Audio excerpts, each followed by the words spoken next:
The best is yet to come for Bitcoin. We have all this liquidity piling up at the top side around that 120,000 US dollar level, and that's exactly what we need to discuss within today's update video, because I do think this is going to be huge for both Bitcoin and Ethereum, where even more upside liquidity piling up. So let's talk about exactly that within today's update video. But we will discuss a lot more, like all the most important Bitcoin charts, the latest news hitting the markets, and of course we will take a deeper dive into towards Ethereum itself and also a little bit of altcoins. So from there guys, first of all, make sure to subscribe to the channel and watch and like my latest YouTube videos, and then we can dive in towards the most important content. I do think a huge Bitcoin short squeeze is coming up here.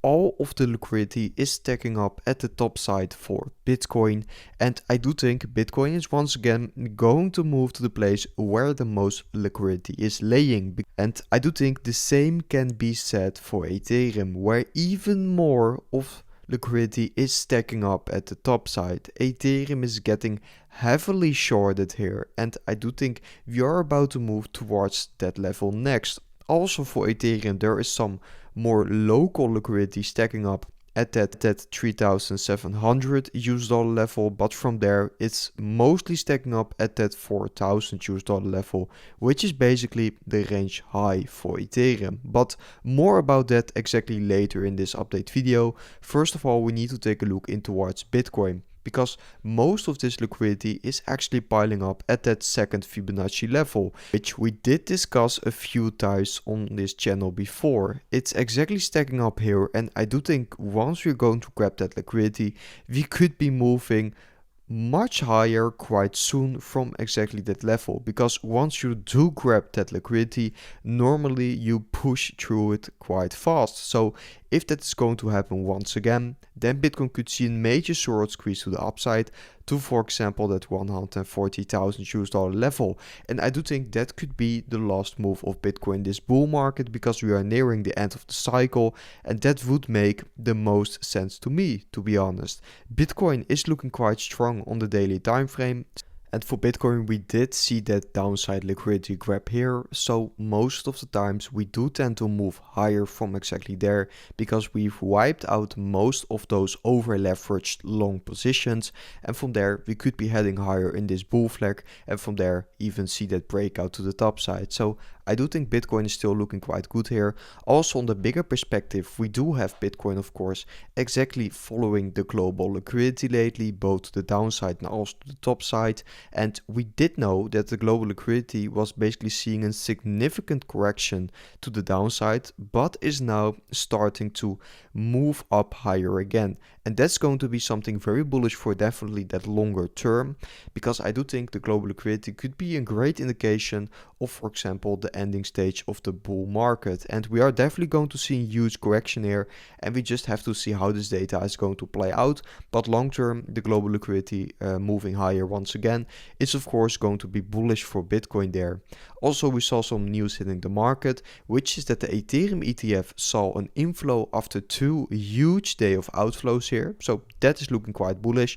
BlackRock was once again the biggest buyer of that Ethereum ETF there. And meanwhile, the Bitcoin ETF saw massive outflows. So the Ethereum ETF inflows, the Bitcoin ETF outflows, that is of course going to be something bullish for Ethereum, but it is not something we haven't seen before. We have seen this happening quite some times in like the recent past here. So quite bullish for Ethereum. Also, we do have the chances of another rate cut in September from the Fed, still being around that 90% mark. So also that is going to be bullish for the markets, for the crypto markets, definitely on the longer term, in my opinion. And today we have President Trump speaking, making an announcement out of the Oval Office.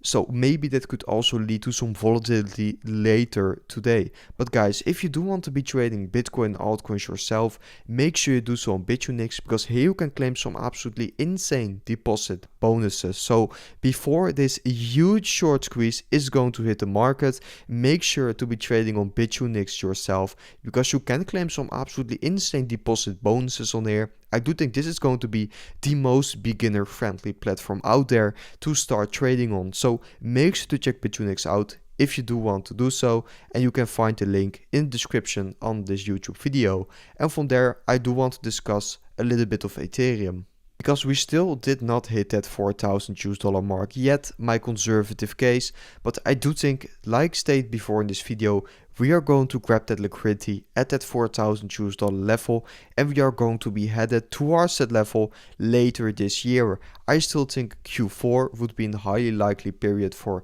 Ethereum to be doing so, and maybe even moving much higher and making new all-time highs, because guys, once you're going to break through levels like this, it could go really fast for Ethereum. So just remember that once we're going to start pumping, it will go so fast and you won't have a chance to enter the market anymore basically. So please prepare now, prepare accordingly, because from here we could see that major move higher getting initiated quite soon, guys. So just be aware of exactly that.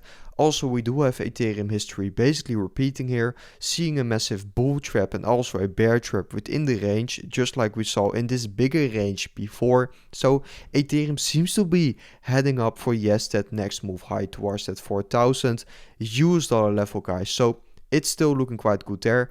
But remember, it's not an altcoin season yet, but that means there's still a lot of opportunity to be accumulating more altcoins on a discount, in my opinion, because I do think it could be highly likely that altcoins did bottom here in August, which is usually the case if you're going to take a look in towards the seasonality of the altcoins and the altcoins market cap. We'll make a detailed update video about exactly this chart dropping later tomorrow, so make sure to check that out if you're interested in this chart, because I do think it's going to be a super important one for the continuation of basically altcoin season. And guys, that was it for today's update video. I hope you guys enjoyed today's update video, and I will see you guys within the next update video tomorrow.